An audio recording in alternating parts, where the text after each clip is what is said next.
Assalamualaikum warahmatullahi wabarakatuh. Jumpa lagi di Pustaka Rendra dengan saya Rudi Rendra. Dan kesempatan ini insya Allah kita akan review buku yang baru kami beli.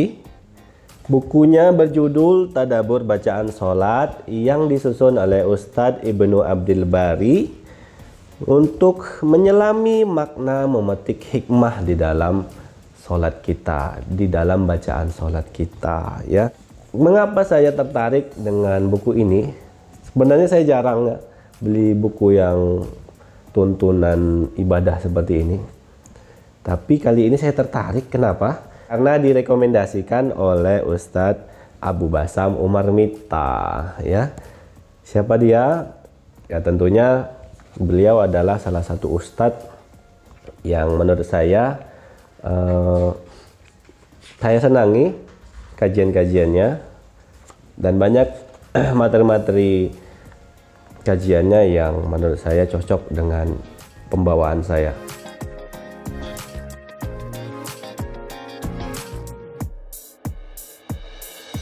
Teman-teman, di antara alasan yang lain juga karena saya merasa ibadah sholat yang saya lakukan selama ini kering dari hidupnya ruh.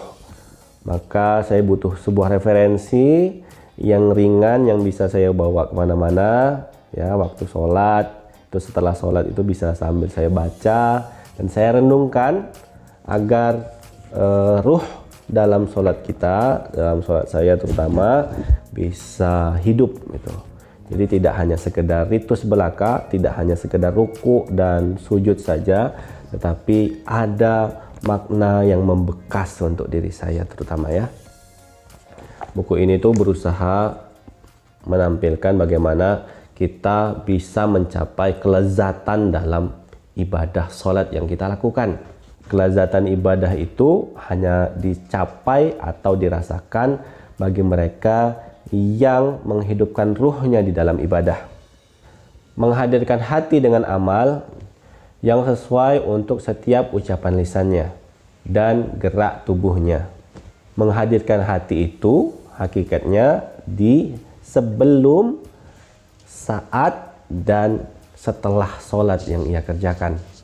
Inilah rahasia mengapa ayat-ayat yang berhubungan dengan ibadah anggota badan selalu dikaitkan dengan ibadah hati. Karena dengan itulah ibadah kita, terutama sholat, menjadi hidup, memiliki ruh, dan mampu menggerakkan jiwa kita. Ibadah yang kita lakukan tidak hanya sekedar rutinitas tanpa makna, apalagi menjadi beban. Sebaliknya, ibadah menjadi sumber ketenangan dan sumber kenikmatan. Inilah makna dari ucapan baginda Nabi Muhammad SAW kepada Bilal bin Rabah bila iqomah sudah menjelang. Wahai Bilal bin Rabah, kumandangkan iqomah, rehatkanlah kami dengan sholat.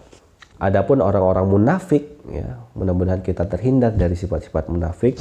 Mereka juga sholat sebagaimana kita sholat. Mereka ruku dan sujud sebagaimana kaum muslimin ruku dan sujud pula. Mereka berada dalam shaf yang sama sebagaimana shaf yang kaum muslimin ketika berdiri untuk sholat. Bahkan kaum munafik juga berada dalam barisan kaum muslimin yang berjuang untuk membela agama Allah Subhanahu wa Ta'ala.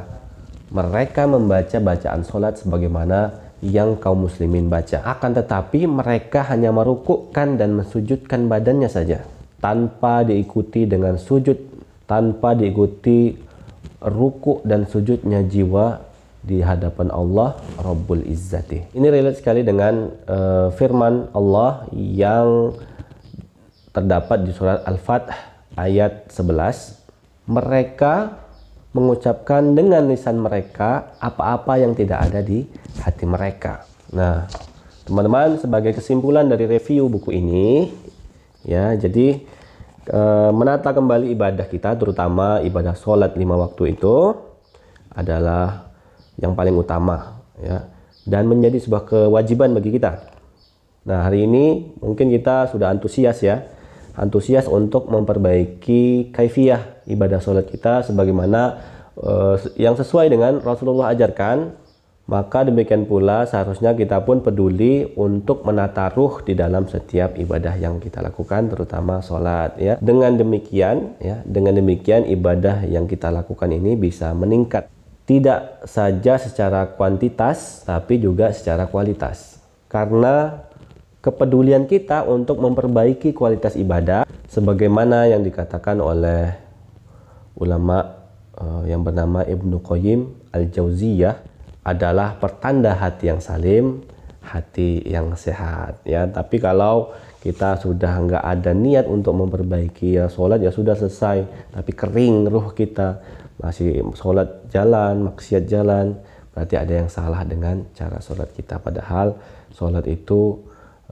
menghindarkan kita dari perbuatan keji dan mungkar. Teman-teman sekalian, para pencinta buku dimanapun teman-teman berada pada hari ini ya, terima kasih sudah menonton video ini.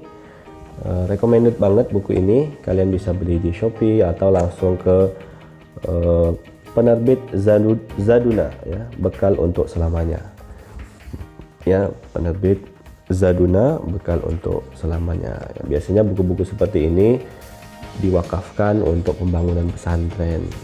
Jadi lihat ustadz-ustadznya, kalau ustadz-ustadznya menurut kalian bisa diambil ucapannya, maka ambillah untuk mendukung dakwah mereka.